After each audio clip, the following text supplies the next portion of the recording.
Welcome back to another episode of Let's Speak On It. Me, Mr. Chaos, my fam, Uncle Doug. Yeah, I know y'all caught that Super Bowl yesterday. What? You know, you got some people who felt good about it. Yeah. You got some people who didn't feel so good about it. Right. You had some people with some opinions that was outlandish. You had some people with some opinions that was kind of right on point. Yeah. Everybody got their own opinion though. Yeah. You know, it was nice though. It was straight. You know. Yeah. I see Philadelphia came to do their thing. I ain't gonna lie. You know what I'm saying? I was Team Philly this year. You know, I'm a saint I'm a saint. You know, I'm Louisiana. To the death of me. So I'm all Louisiana, but I did want to see Philly win, man. I feel like Hurst deserved it. I feel like Kansas City a little watered down. You know, I know a lot of people might not want to hear that. But yeah, I think them referees, you took the referees out the game and let them play it, and you see the results. Yeah. You know I mean, I got an opinion on that too. I feel like they never let them play. Yeah. I feel like when you got a situation going on where it's some betting and some money being moved around, you're not going to get an authentic game in anything. Right. But that's just me. You know? Well, you know, I don't know. Like I say, everybody got their own opinion, bro. But at the end of the day, they ass lost. Yeah, they lost. You know what I'm saying? But I lost on that draft pick too with that shit too. Yeah. But when they came out that motherfucker, I was looking at them, I was like, yeah, they finna lose. You like Travis Kelce, they ain't even show Taylor Swift that much. You know, it was kind of, you read between the lines. Hey, I seen on one little TikTok, Taylor Swift was getting booed. Oh, when they showed her picture, they magnified this on TikTok. You know, TikTok don't miss. I wonder what they booing up for. She ain't playing. I mean, these fans, social media, I mean, the world crazy. They booing Taylor Swift. She don't even play, man. She don't even play, but you know. Yeah, y'all the one, they the one made it a fucking TV series just to watch her up in the stands and shit. Now they booing her. That shit crazy. That shit crazy. Yeah, so you know, the game was one thing. That was one game. Yeah. Then we had K-Dot come play a whole nother game that made a lot of people mad. Shout out to Kendrick. You gotta love it. Sorry, you know what I'm saying? Shout out to Kendrick, bro. Yo. He did his motherfucking thing. And you know, like I always say, I'm not the biggest Kendrick Lamar fan. I damn sure ain't no Drake fan. You know, but they both are two young black men doing their thing, being successful and able to take care of their family in this situation. So I salute them just for that. You know what I'm saying? But as far as the music, shout out to Kendrick. He did his thing, and I'm all with the overkill. Let me say that. I'm always with the overkill. I love to see the overkill. Make sure that nigga dead. Yeah. So anybody that's trying to say he went too far, he did now, fuck that. No, you know, this is sport. Kill him again. This is sport. You know, and I feel like if anything, if it was the shoe on the other hand, like when you go back to Mac Mills with the back-to-back, and then everybody who ran this man. Nobody said it was overkill. But now Drake, and it's like, no, he going to, don't. You know, fuck that, man. It ain't this war. This war. Ain't no rules in war but to win. That's what you want. And I ain't really heard a new Drake record since the internet beat. Well, why would you? You know what I'm saying? You talking about somebody who dropping every month? Yeah. Every month. Money's still gonna be good, though. He's still. Shout out Drake. Like I ain't Drake. I ain't hating him, but I wouldn't drop no shit. I wouldn't drop nothing either right now. You know, if I was him, like, it ain't the best time to do it because people want to hear you win or do the right response to get your lick back. So if you can't get your lick back, what's the purpose of dropping a hot club jam right now or something? You know what I'm saying? Yeah, they want you to fight. Drake don't want to fight. You got to show him that A minor jewelry. The way he had it on his chest. I mean, his whole show was so subliminal. So subliminal. And a lot of people, it's almost like this this show last night pretty much showed you what frequency people really are. Yeah, man. You know, especially the ones that think that he did the worst show ever, or he didn't did. This nigga's last CD was #1 or whatever, bro. You say like on all the Billboard. The whole GNX was #1 on the Billboard. And then The you whole got rapper. motherfuckers say he did a bunch of songs that nobody know. Wow. Where you been? On a very low frequency. I'm They talking call about them else, extremely low frequency. Black people, man, let me say this because I'm black and I can say this. But man, niggas will make you want to crawl in a hole sometimes, bro. With the lack of knowledge and how they stand on that shit, stupidity, like it'll make you run and jump in a hole, man. Because they'll throw shit out in the atmosphere that don't make no sense and stand on it. Simply because the internet allowed. You know what I'm saying? Yeah, so because the that internet shit allowed be it. embarrassing to say this dude did a whole bunch of songs nobody know when all these songs were #1 on the chart. They just let you know what you listening to, where you at in life to where you don't know what the hell the rest of the world doing. You know what I'm saying? Yeah, that's true. It's crazy, It's bro. so true. It's amazing. But I liked it, the show. The show was pretty good, especially with Samuel Jackson. Yeah. How Samuel Jackson was really trying to. Shout out Samuel. Yeah, shout out Samuel Jackson. How he was really trying to coordinate, let you know that this is what they really feel. When you go back and look at the show, which I'm sure people have because it's up to like 23 million on YouTube. So people have been going back analyzing. And you gotta see how Samuel Jackson is really just telling you how he feel about how America feels about the urban community. Yeah, read between the lines. But you have to research, you have to do things to increase your intelligence. Yeah. But yeah, all in all, with the Kendrick Lamar, you know, and his show, you know, I think it was a great show. But in other situations, you got to talk about Trump, how he the first sitting president at the Super Bowl. Right. The first sitting president, no other president ever came and sat live at the Super Bowl. Yeah. Well, Trump is American. Yeah. You know, Trump is probably the first real American president.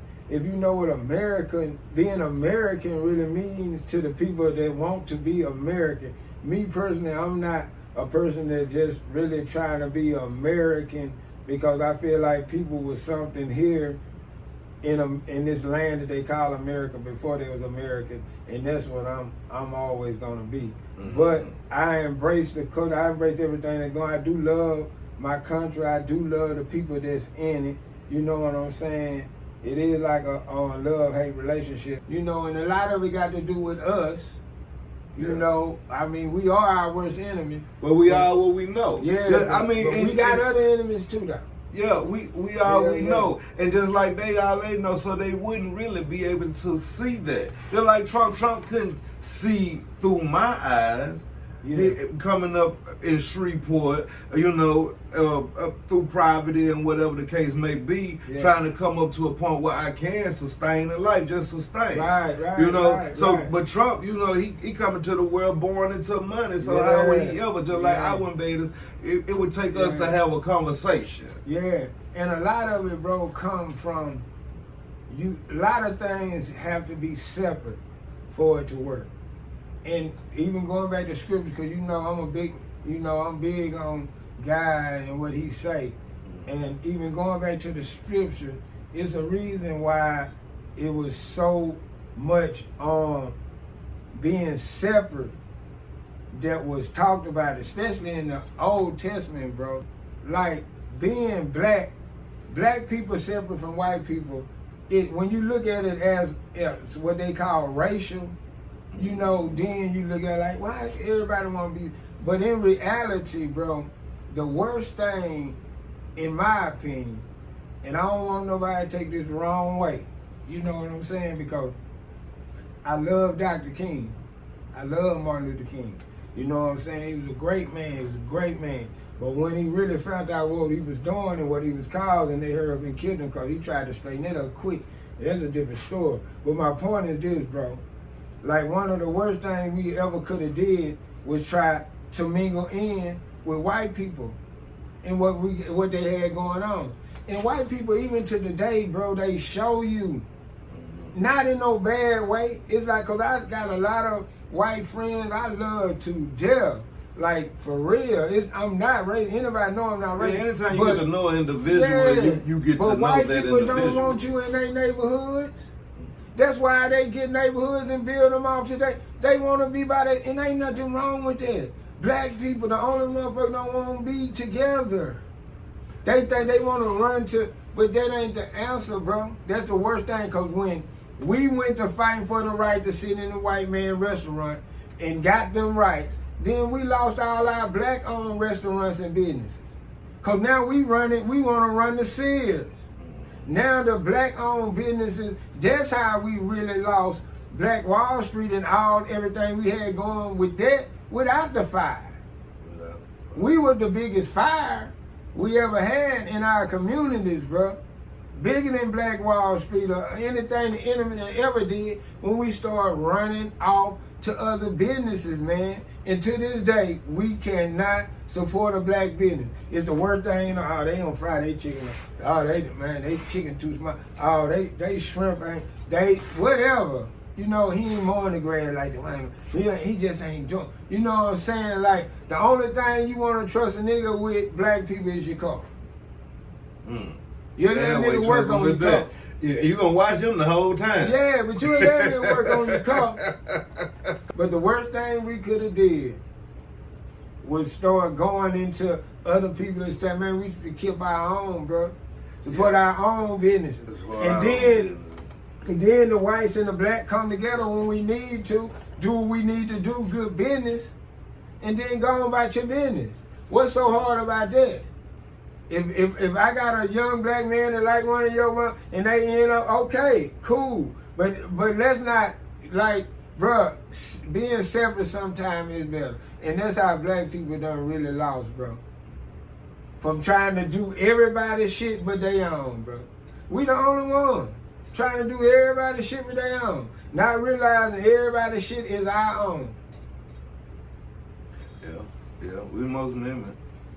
But that's just my opinion, bro. But like that's one of the main things. They copy everything but the ignorance, though. We niggas, man. And won't even try to put you up on nothing to help you out. I'm sure some people reach back and grab other people, but when they grab them people that they grab come back and make mockery out of everybody else like nobody helped them. Yeah. You see how that work? Yeah. See, one thing about us, man, we are forgiving, loving, most gracious people when it comes to other people. Right. But when it comes to people that look just like us, we know how to really, really. I wouldn't want to say shit on each other, but that's basically what we do. Down south where we from, they call it hospitality. Yeah. That's Southern hospitality. Where we'll treat an outsider like gold, but treat the brother right here in front of you like shit, bro. Nice. That's Southern hospitality, bro. You come to the South, people come to the South and feel like, man, these people the nicest people in the world. Until you get to see how they treat each other. It's crazy, bro. But you're exactly right, bro. Yeah. It's like we our worst enemy, man. I just hate it, bro. I just hate the fact that a nigga have to go through this from generation to generation. Now I got to the point where these kids, you know what I'm saying? Repeating the same stuff. Yeah, they gone. They can't even stand and look at each other. They kill each other. And they got 1,000 bullets. You know what I'm saying? Who giving them all these bullets? I don't know, bro. It gotta be some trains. I know in Chicago, in a couple places, they literally, you gotta check the blogs and like the social media sites, man, they literally stopping trains in some part of Chicago with guns and all type of shit on them. Just they sitting there for 2-3 days, and they breaking in them motherfuckers. And next week or the week after that, another one will come and stop. So they playing strategically, these games, man. Yeah. Strategically, I know what you're gonna do. It's just a coincidence. Yeah. Just like the drugs, we don't bring drugs though. We just go to jail for them. But we don't bring drugs into this country, man. We don't, not by the boatloads. You know what I'm saying? We don't have planes and shit. When they dropping them big boats of loads of dope and shit in the Gulf of Mexico and shit, we ain't got no planes to do this. And they've been working on that since the 50s and 60s. Yeah, strategically. Strategically. Yeah. But if you tell somebody that, they'll think you bullshit. Building the art. You know what I'm saying? But that's what I want. I won't be Noah building the ark though, bro. I take pride in being Noah building the ark. Cause it's one thing about me, bro, and I do say this conceitedly, very conceitedly. I'm blessed and highly favored. And I know this. The Lord got me, I'm highly favored. You know what I'm saying? So I love being Noah. But Jesus is the perfect example. He tried to let you know. He tried to show you, man. They couldn't even do him right. Because the frequency, like we were talking about earlier, You know, if you're not on it, that's going to be some more talk on Let's Speak On It. Yeah, that's a whole nother subject. That's a whole nother subject right there. And I wouldn't want to just lose the people when we would just come in here and talk about Kendrick in the Super Bowl. Right. So that brings us to an end of another great episode of Let's Speak On It. Me, Mr. Chaos, my bro, Uncle Doug. What you saying? Until the next time, be blessed. For sure.